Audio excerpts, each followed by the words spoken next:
the director of the Equine Science program at Southern Illinois University. It's the only equine science program in the state of Illinois dedicated to education and management in the area of the horse industry.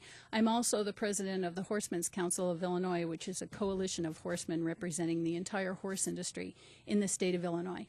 I want to speak to one of the hidden agriculture industries in this state that I think a lot of people, most people don't appreciate, but an awful lot of people are touched by, and that's the horse industry. 1 of every 5 people in this country is involved in the horse industry in some aspect. Either they own horses or they ride horses.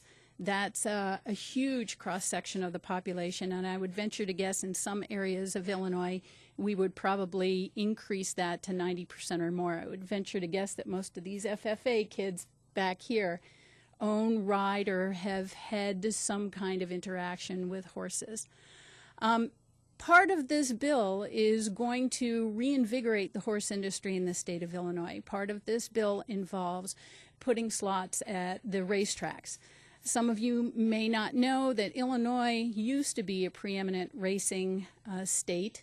It has lost that preeminence over the past decades.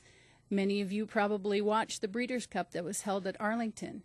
We used to have the Hamiltonian, one of the preeminent standardbred races in the state of Illinois. It no longer races in the state of Illinois.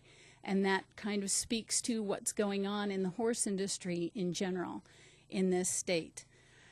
Part of the revenue from slots at the racetrack that this particular bill would enable would be to bring income back to the horse industry.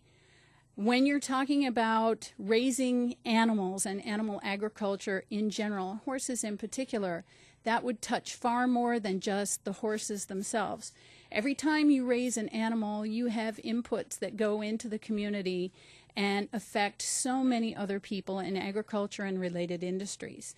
In the horse industry in particular, when we're talking about the things that it takes to raise a racehorse or even a recreational horse, it's not only the owner, the veterinarian, the farrier, the feed salesman, the person that is creating and making and producing hay, grain, apparel, vehicles, fuel, trailers.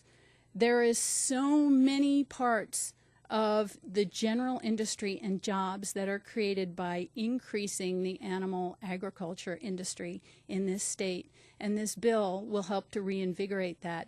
We've seen that in every neighboring state that has passed slots legislations for the horse racetracks. So I hope that the governor will sign this bill so that we can increase animal agriculture in this state.